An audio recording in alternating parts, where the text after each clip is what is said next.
연말이 지나버리면은 사실 뭐 어떻게 하고 싶어도 할 수 없는 경우가 좀 많아요. 안녕하세요, 조종교입니다. 반갑습니다. 선생님 반갑습니다. 요즘 11월이잖아요. 11월도 거의 다 갔는데 요즘 어떻게 지내세요? 회사 복지 차원으로 호캉스를 보내주는 게 있는데 좋은 회사네요. 네, 너무 좋은 회사예요. 네네. 어디 가실 거예요?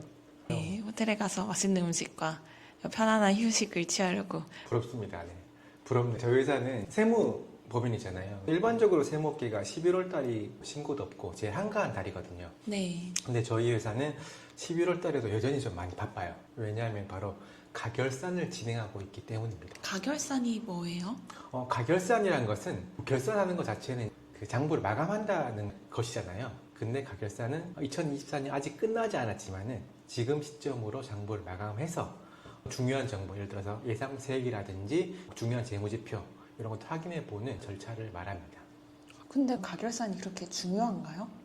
네. 지금 시점에 결산을 한번 해보고 내년도 사업 계획이라든지 세금 신고를 대비를 할 수가 있거든요. 가장 중요한 게 예상 세액을 확인하는 거죠. 세금을 줄일 수 있는 방법이 어떤 게 있는지 지금 확인을 해야 되지. 시기가 지나서 내년도 돼서 확인을 해봤자 대응을 할 수 있는 방법이 되게 제한적입니다. 그래서 지금 시기에 하는 것이 굉장히 중요한 부분이고요. 또 이제 대표님들이 기업 평가를 받는다거나 투자를 받는다거나 지원금이나 대출을 받을 계획이 있다면 재무지표를 확인하는 게 굉장히 중요한 부분이거든요. 그래서 지금 시점에서 결산을 해서 예상 재무지표를 확인해보고 혹시 계산할 방법이 있는지 없는지 확인하는 것도 굉장히 중요합니다. 가결산을 통해서 확인할 수 있는 여러 가지 정보 같은 것들, 이런 것들은 저희 세무대리인뿐만 아니고 대표님들도 꼭 아실 필요가 있다고 저는 생각을 하고 있어요. 이 영상을 통해서 어떤 것들을 확인해 볼 수 있는지, 어떤 것들을 확인해 봐야 되는지 한번 좀 자세하게 말씀드려 보려고 합니다. 그래서 대표님들은 이 영상을 좀 끝까지 시청해 주시면 감사하겠습니다. 먼저 대표님들이 가장 궁금해 하시는 것들이 바로 예상 세액이죠. 얼마나 세금을 내야 되는지 이걸 가장 궁금해 하시는데요. 물론 세금 확정과 신고는 법인은 내년 3월달, 그리고 개인 사업자 같은 경우에는 내년 5월달에 확정이 되죠. 근데 지금 시점에서 가결산 해보고 예상 세액을 미리 확인해보고 어떻게 하면 더 줄일 수 있는지 알아보는 것이 필요한 거죠. 그래서 예상 세액을 확인해 보기 위해서는 먼저 예상 이익을 확인해 봐야 됩니다. 세금은 매출에서 비용을 차감한 이익에서부터 계산이 되어지는 거잖아요. 그래서 예상 이익을 확인해 보고 전년도와 차이가 좀 큰지, 혹은 업종 평균과 비교해 보고 업종 평균별로 차이가 또 큰지, 이런 것들을 확인해 보실 필요가 있을 것 같고요. 그리고 세금은 비용이 클수록 이익이 작아지고 세금도 작아지는 거니까 재무제표에 반영된 비용에 누락이 있는지 없는지, 추가로 반영할 수 있는 비용은 또 없는지, 이런 것들을 확인해 봐야겠죠. 그리고 실무를 하다 보면은 비용 누락이 있는 경우가 종종 발생합니다. 사실 지출된 비용 중에서도 증빙을 못 받는 경우도 가끔 있거든요. 예를 들어 보자면은 정기적으로 거래하고 있는 거래처가 있어요. 그 거래처를 통해서 정기적으로 원재료라든지 재고 이런 것들을 정기적으로 공급받더라도 거래처에서 세금에서 발급을 누락한 경우도 가끔 있거든요. 바쁘다 보니까. 그런 경우에도 비용 누락이 발생하고, 그리고 임차료 같은 경우도 있어요. 매달 임차료를 내고 있지만은 매달 세무계산서를 발급이 안 되는 경우도 가끔 있더라고요. 네, 그래서 놓치는 경우도 있으니까 이런 부분도 좀 확인해 봐야 되는 부분이고, 인건비도 마찬가지입니다. 정기적으로 신고된 인건비야 대표님들이 말씀하지 않으셔도 저희가 놓치지 않고 신고를 해드리고 있는데, 비정기적으로 지급된 인건비도 가끔 있잖아요. 그런 것들은 대표님들이 먼저 말씀을 해주셔야 저희도 신고를 할 수가 있는데, 그런 것들을 놓치고 누락한 경우도 간혹 있습니다. 이런 부분 모두 확인해서 연말 전에 반드시 처리해야 됩니다. 그리고 비용 지출을 할 때 사업용 카드라든지 법인 카드가 아닌 개인 카드를 쓸 경우가 간혹 있어요. 대표님 개인 카드라든지 아니면 직원들 개인 카드를 쓰는 경우도 있는데, 이런 부분도 반드시 챙겨야 되는 거죠. 이런 부분은 법인 통장에서 지출 내역이 없으니까 증빙을 구비하지 않았다면 비용 반영의 누락에 있는 거고요.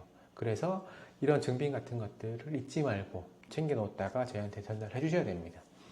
그리고 거래처에 축의금이라든지 조의금을 드렸다면 청첩장이나 부고장 같은 것들을 잘 모아두셔서 전달해 주는 것도 반드시 필요합니다. 이렇게 누락된 비용이 없는지 확인을 해보고, 그리고 연말에 더 추가할 비용이 없는지도 확인해 보는 것도 필요한 것 같아요. 물론 불필요한 비용을 지출할 필요는 없겠지만은 구매 예정이었던 사업용 비품을 미리 구매하는 것도 방법이겠죠. 그리고 연말에 예상 이익을 확인해 보고 이익이 되게 많이 났다. 그러면은 임직원들에게 상여금을 지급하는 것도 방법인 것 같아요. 대표자분이나 임원들 그리고 직원분들에게 상여금을 좀 더 줘서 직원들의 사기율도 높이고 비용 처리를 해서 세금도 줄이고 이런 것들도 한번 고려해 보실 필요가 있을 것 같다는 생각이 들고요. 그리고 퇴직연금, DC 같은 거죠. 직원이 퇴사하면은 퇴사 시점에 퇴직금이 지급되고 그 시점에 전액 비용 처리가 되는 게 일반적인데 DC 같은 거에 가입을 하고 퇴직연금에 불입을 하면은 불입하는 시점에 전액 비용 처리가 돼요. 그래서 이것도 세금을 줄이는 좋은 방법이 될 수가 있습니다.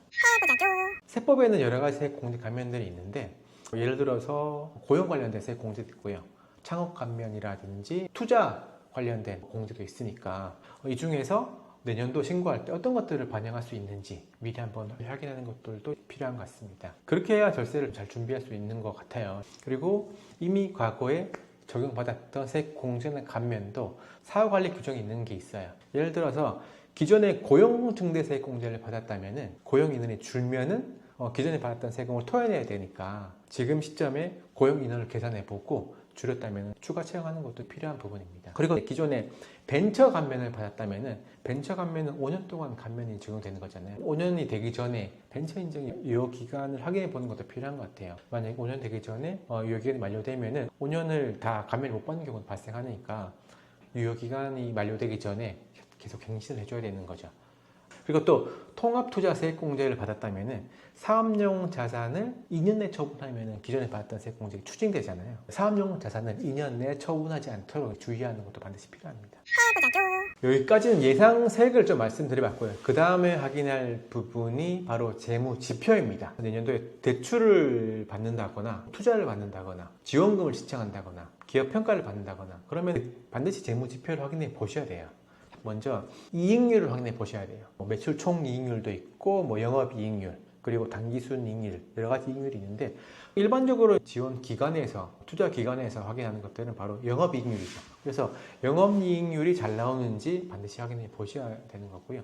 그리고 주관 기관에 따라 다를 수가 있는데 연속적으로 몇 년 동안 적자가 되면 지원금이 배제될 수 있으니까 주의하셔야 될 것 같고요. 다음으로 많이 보는 재무지표가 바로 부채 비율이죠. 부채 비율은 부채를 자본으로 나눈 비율을 말하는 건데 일반적으로는 300%에서 400% 이하가 되면 그래도 좀 양호하다라고 봅니다. 그래서 400% 넘으면 평가시 좀 안 좋은 영향을 받을 수가 있어요. 그래서 내년도에 평가를 받으신다면 이 부채 비율을 개선하는 것도 반드시 필요합니다. 부채 비율을 개선하기 위해서는 대출을 갚으면 되죠. 대출을 상환하시던가 아니면 또 자본금을 내는 방법, 유상증자를 하는 방법도 있습니다. 그리고 가수금도 확인해 보실 필요가 있어요. 가수금도 법인에서 본다면은 부채로 잡히는 거고 가수금이 많다면은 부채 비율이 안 좋아지니까 이 가수금을 연말 전에 정리하는 것도 생각해 보실 필요가 있습니다. 그리고 확인해 볼 게 바로 자본 잠식이죠. 자본 잠식. 재무 상태표상 자본 총계가 마이너스인 경우에는 완전 자본 잠식이 된 상황입니다.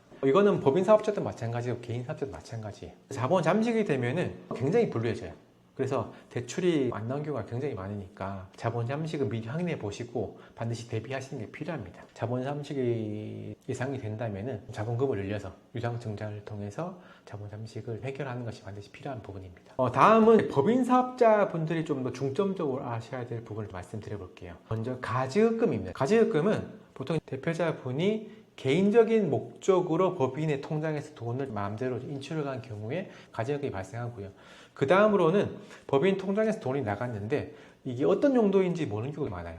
그럴 때 또 가지급금이 발생합니다. 세법상의 가지급금이 생기면은 페널티가 좀 많아요. 세법에는 인정이자라는 개념이 있죠. 가지급금은 법인이 대표자한테 돈을 빌려줬다라고 간주를 하고요. 돈을 빌려줬으니까 적정 이자를 받아라. 그래서 적정 이자만큼의 법인세가 더 나오고 또 적정 이자만큼의 대표자의 개인의 소득세도 더 나옵니다. 가지급금이 쌓이면은 나중에 엄청 많아지는 경우가 많아요. 이렇게 많이 가지급금이 쌓이면 나중에 폐업 시에도 세금 폭탄으로 돌아갈 수가 있으니까 사전에 미리미리 쌓이지 않게 대비하는 것이 반드시 필요합니다. 법인 초기 사업자 같은 경우에는 자본금을 확인해 보시는 것들이 중요한 것 같아요. 그런 경우도 많이 봤는데 법인 대표자분들이 보기에는 법인도 내 거니까 자본금을 입금하지 않아도 괜찮겠지 이렇게 생각하시는데 법인과 대표자분의 실체가 다르잖아요. 자본금을 법인 통장에 반드시 입금하셔야 됩니다. 입금하지 않으면은 아까 말씀드린 세법상 가즈금으로 처리가 되니까 법인 설립하셨으면은 반드시 법인 통장에 자본금을 입금을 하시기 바랍니다. 그 다음 말씀드린 건 배당이고요. 이런 예상 이익을 바탕으로 배당 계획을 세는 것도 좀 필요한 것 같아요. 배당은 내년 3월 달에 결산을 확정하고 재무제표를 확정하고 그때 배당 결의를 하는 게 일반적인데 지금 시점에 배당을 어떻게 할지 미리미리 계획을 세우면 좋을 것 같고요. 그리고 이런 배당은 정기 배당도 있지만은 정관에 규정이 있으면은 중간 배당도 할 수가 있어요. 그래서 지금 시점에 한번 이익을 확인해 보고 중간 배당을 한번 실시하는 것도 좋은 방법이지 않을까 합니다. 물론 배당을 한다고 해서 세금이 줄어든 건 아닙니다. 하지만은 법인 자산을, 법인 돈을 개인화할 수 있는 좋은 방법이 될 수가 있습니다. 그 다음으로는 개인 사업자분들이 확인해 볼 사항에 대해서 말씀을 드려볼게요. 개인 사업자분들은 지금 시점에서 결산을 한번 해보고 매출을 확인해 봐야죠.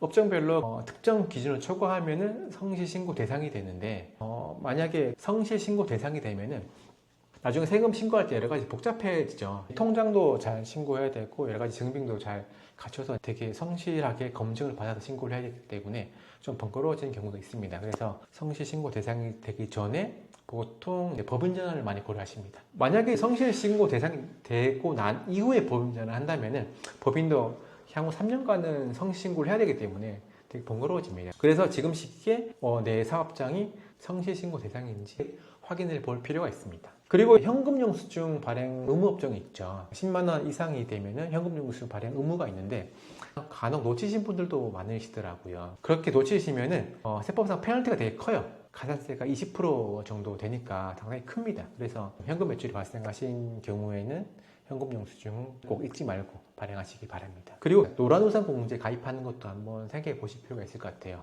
노란우산 공제 가입해서 불입하면은 일정 부분만큼 소득공제를 받을 수가 있습니다. 그만큼 세금 좀 줄어드는 효과가 또 발생합니다. 그래서 여기까지 말씀드려봤는데 가결산을 하고 어떤 부분을 중점적으로 확인해 보면 좋은지 말씀을 드려보았습니다. 크게 보자면 예상세액과 재무지표 두 부분으로 확인해 보시면 좋을 것 같고요. 왜냐하면 연말이 지나버리면 사실 뭐 어떻게 하고 싶어도 할 수 없는 경우가 좀 많아요. 그래서 연말이 되기 전에 이런 부분 확인해 보시고 미리미리 대비를 해보시길 바라겠습니다. 이 영상 보시고 문의사항이 있으시면 언제든지 연락 주시기 바라겠습니다. 네, 감사합니다. 해보자죠.